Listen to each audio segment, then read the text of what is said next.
ప్రియమైన సహోదరి సహోదరులారా, మీకు శుభవార్త. 2025 సంవత్సరంలో మొత్తం 365 అంశాలను మీతో పంచుకోబోతున్నాము. జనవరి 1వ తేదీ నుండి ప్రతిరోజు ఒక అంశము మరియు దానికి సంబంధించిన వాక్యమును పంచుకుంటాము. దయచేసి ఆ వాక్యములను వినండి, ధ్యానించండి మరియు ఆశీర్వదించబడండి. దయచేసి సబ్స్క్రైబ్ చేయండి మరియు మీ స్నేహితులతో పంచుకోండి. ధన్యవాదాలు.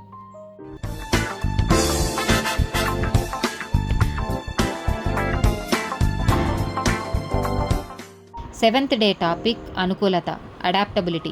అపోస్తుల కార్యములు 16వ అధ్యాయము 3వ వచనం.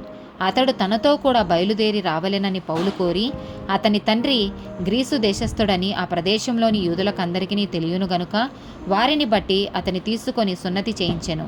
1 కొరింథీయులకు రాసిన పత్రిక 4వ అధ్యాయము 12వ వచనం. స్వహస్తములతో పనిచేసి కష్టపడుచున్నాము, నిందింపబడియు దీవించుచున్నాము, హింసింపబడియు ఓర్చుకొనుచున్నాము. 1 కొరింథీయులకు రాసిన పత్రిక 9వ అధ్యాయము 20వ వచనం. యూదులను సంపాదించుకొనుటకు యూదులకు యూదుని వలె ఉంటిని, ధర్మశాస్త్రంనకు లోబడిన వారిని సంపాదించుకొనుటకు నేను ధర్మశాస్త్రంనకు లోబడిన వాడను కాకపోయినను ధర్మశాస్త్రంనకు లోబడిన వాని వలె ఉంటిని. 2వ కొరింథీయులకు రాసిన పత్రిక 8వ అధ్యాయము 9వ వచనం. మీరు మన ప్రభువైన యేసుక్రీస్తు కృపను ఎరుగుదురు గదా. ఆయన ధనవంతుడయుండియు మీరు తన దారిద్ర్యము వలన ధనవంతులు కావలెనని మీ నిమిత్తము దరిద్రుడాయెను.